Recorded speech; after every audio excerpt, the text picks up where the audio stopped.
You see the airport, you see the ground, and that's it. You see the hotel.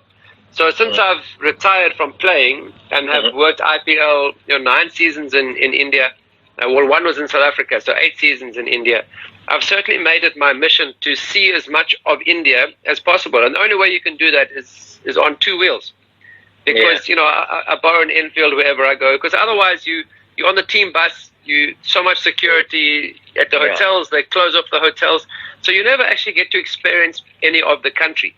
So, for all the IPLs, whatever city we're in, I always just phone up the infield guys and say, please, can you spare me a bike for the next 3 days, and maybe send me some guys who will take me, Chennai, we go on ECR, we go driving down, we go have a breakfast somewhere, some eat, and we come back. And Rajasthan, the same thing, from Jaipur out we would go. So in India, I grew up, Suresh, in South Africa, in apartheid South Africa, which meant people of color, white people were the government, minority, and maybe only 5% of the whole population. And then the rest of the population, they kept apart from white people. So no white kids at my school, no white kids allowed on the beach down the road. So that's what apartheid was all about. So you only got to play with and against and live next to people who thought like the same as you, who looked the same as you. So no diversity in South Africa that we ever experienced. So for me, it's been a huge learning curve. There's such diversity in India. Not just from state to state, but even within states. Almost different ways of preparing food, almost different dialects in different parts of the state. So for me, it's been a real learning experience, because I've found that the more I learn about other people, the more I've learned about myself. So if I'm in India, I grow as a person. I certainly do. And naming my daughter India, my wife's a yoga teacher. She also she practices or follows Vedanta philosophy. So for her, India was a very spiritual place that she hadn't been to. So we've been to Rishikesh a few times. She's been on her own with the 2 babies. Really stunning. So I have a lot of questions for you. Yes. Please. No, after you. So how do we compare the fielding side in 1990s and now? Around the world, in India, South Africa, where? I think around the world. Around the world. The interesting thing is, I burst onto the scene literally in 1992 Cricket World Cup, and I think my cricketing hero was Peter Kirsten, because he was a middle order batsman, also very wristy. But there was during apartheid, there was nothing on television. So no South African team to play for, because there was sport and economic sanctions against South Africa. So we as a country had no national team. So from that point of view, it's always been a case of, sorry, I'm just check my Wi-Fi quickly. Can you give me 2 seconds? Yeah.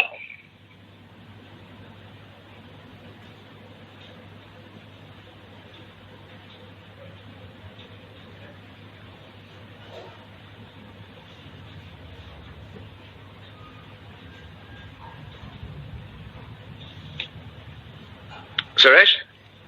All good? Can you hear me? You can hear me? Yeah. Sorry. Yeah, so, I think Peter Kirsten was my cricketing hero, and he... All good? Yes, I'm hearing you. I can hear you. Okay. So 1990s, I think fielding wasn't even a big part of the game. I mean, there wasn't much limited overs cricket played. It was mainly test cricket. And I know Dean Jones from the Australian team, because Melbourne was one of the biggest grounds in the world. I mean, it had a massive outfield. And Dean Jones, one of the few players that could throw the ball from the boundary back to the wicketkeeper. And we as a South African team in that 92 World Cup, we had a plan, always have a relay throw, because you'll never reach. Kepler Wessels had played for Australia. So, many of the players, no one really threw very well. But as a South African team, we just said in 92, with no international experience, we can still be the fittest team and the best fielding team. So everybody worked on their fielding. So the difference, I think, now between the 90s and what you see now was that throughout the 90s, every team had 1 or 2 good fielders. And every country had 1 or 2 decent fielders. Yeah. But the rest of them, 7 or 8 of them, not very athletic. So that's been the key difference, is the fitness levels now that you see. So from a fielding point of view, if you can't get to the ball, you can't stop it. You can't catch it. Absolutely. So, and I think that's a difference now. And I think it's not just IPL. It's not just T20 cricket where we've seen the importance. If Virat Kohli is batting in a Test match, you don't want to give him 2 chances. One's enough because he's gonna bat and bat and bat forever. So catching in Test cricket is just as important. So I think fielding wise, but the levels of athleticism, the athletes who are now playing cricket makes a big difference. So fielding has changed, and not just because of me. I think people became aware of it, but it took maybe 8 years or 10 years before more people decided, okay, it's an important part of the game. If there are 2 players and the selectors can't decide who to choose, definitely, it's often the guy who can add more value in the field who will get selected. So I think the players have identified that too, and that they appreciate that it's now the third sort of department of the game. It's not just batting and bowling, it's also fielding. So that's the big difference. The athletic ability of the players has certainly changed. Because the demand of the game also have been changed. Like you said, you can do the batting, you can do the bowling, but fielding is all about enjoyment. What I've seen you on the field, what I've seen a player like Yuvraj and Kaf. So I think when you enjoy the game, you can be a brilliant fielder. That's what I believe. You need to enjoy each and every ball. You need to enjoy each and every the quality of the spinner or the fast bowler. You just need to keep moving, keep supporting the bowler, keep backing up. That's a more give you the mental toughness. That's all the fielding is all about. What I've seen in Indian ground is a bit difficult, like you said.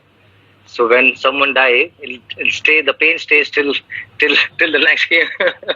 So we really need to work hard and see the situation, which ground we are playing. In South, they have a lot of humidity. When you come to North, they have a lot of hardness. When you go in West, they have a lot of red soil. So every ground has a different challenge. So what I've learned, you just need to go fully and see what the result later. So I don't get confused in between. Just see the ball and jump.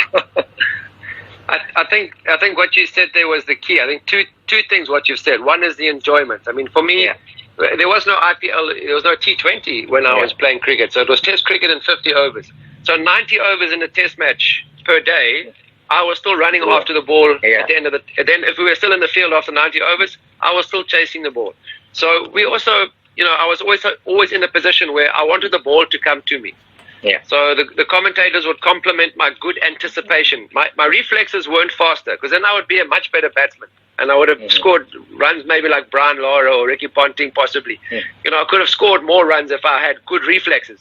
It wasn't that. Anticipation was I was expecting every ball to come to me before it was hit. And that's also, and the last thing you finish with, every time you go for the ball. Because if you think about diving, it's too late. If you dive for the ball, my South African teammates in the 90s say, Jonty, that's a TV dive. I said, what's a TV dive? So no, but you're diving for the ball and there's no chance that you can catch it. Big Brian McMillan, he would sit there and go, come on, Joe. You're making the rest of us look bad because you're diving and we're not. But it's a TV dive. Your arms are bleeding and everyone thinks you're amazing, but you didn't stop the ball. So I said,